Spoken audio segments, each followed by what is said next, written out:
दोस्तों, बिहार के लोगों को जंगल राज से डराकर ये बिहार में बीजेपी का मंगल राज है। ये कनपट्टी पर कट्टा लगाने की कहानियां सुनाने वालों का विजय जुलूस है, जहां खुशी में भी दो नालियों से फायरिंग हो रही है। लखीसराय में आगे आगे गोलियां चलाते ये लोग भाजपा के डिप्टी सीएम विजय सिन्हा की जीत का जश्न मना रहे हैं। आगे आगे ये बंदूकधारी गोलियां बरसा रहे हैं और पीछे पीछे भाजपा के डिप्टी सीएम विजय सिन्हा आ रहे हैं। प्रधानमंत्री चुनाव में लोगों को कट्टे से डरा रहे थे। चुनाव के बाद उन्हीं प्रधानमंत्री के डिप्टी सीएम के जुलूस में बंदूकों से फायरिंग हो रही है। हर्ष फायरिंग के लिए भारत में कानून है कि खुशी का इजहार करने के लिए आप गोली वोली बंदूक नहीं चला सकते। आर्म्स एक्ट 1959 या भारतीय न्याय संहिता में हर्ष फायरिंग को अवैध माना गया है। ऐसा करने पर अधिकतम 2 साल की कैद भी है, 1 लाख रुपए तक का जुर्माना भी है या फिर दोनों भी है। अगर हथियार लाइसेंसी है तो लाइसेंस तुरंत रद्द भी हो जाता है।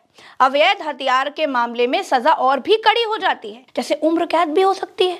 लेकिन भाजपा के डिप्टी सीएम के लिए फायरिंग हो रही है, इसीलिए इनके ऊपर कोई कार्रवाई नहीं होगी।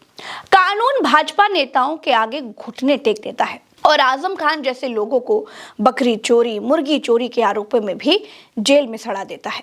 संविधान की कोई धारा भाजपा नेताओं पर लागू नहीं होती है। यही फायरिंग अगर विपक्ष के नेता के लिए हुई होती तो पुलिस अब तक इन बंदूकधारियों का घर घेर चुकी होती। कानून इन लोगों के खिलाफ आतंकवादियों जैसा बिहेव करता। मीडिया 24 घंटों की डिबेट आयोजित कर रहा होता, जंगल राज के बारे में बता रहा होता। कुछ पत्रकार इसे विपक्ष का गुंडा राज बता रहे होते। ये कह रहे होते कि विपक्ष के लोग विजय जुलूस में फायरिंग करते हैं, इसीलिए बाकी की जातियां इनसे डरती हैं, इसीलिए इनको वोट नहीं करती हैं। विजय जुलूस निकालकर इतनी गोली चला रहे हैं, पूरी सरकार में कितनी गोली चलाएंगे? ये सब थ्योरियां समझा रहे होते कि 4 हुल्लड़बाज लोग 4 लाख वोट प्रभावित करते हैं। विपक्ष के बड़े नेताओं को अपने समर्थकों को समझा कर रखना चाहिए। इतनी हुड़दंगी ठीक नहीं है।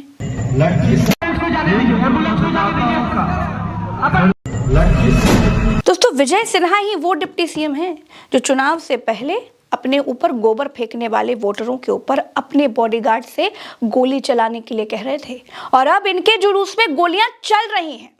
मीडिया और सामंती पत्रकारों की बदौलत ये राम राज का सबसे सटीक उदाहरण साबित किया जा चुका है।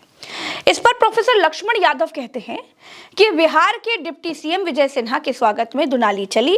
प्रधानमंत्री नरेंद्र मोदी ने चुनाव प्रचार के दौरान दुनाली का खूब जिक्र किया था। आरजेडी की तरफ से कहा गया कि चलाओ गोली, दिखाओ दुनाली, हड़काओ पब्लिक को खाली। सुभाषण की सरकार आई है, बड़बोले दुशासन की सरकार आई है। अब 5 साल तक 25-30 साल पहले की मनगढ़ंत बातों पर प्रवचन सुनते रहिए, क्योंकि इससे अधिक इस सरकार के बस का कुछ है नहीं।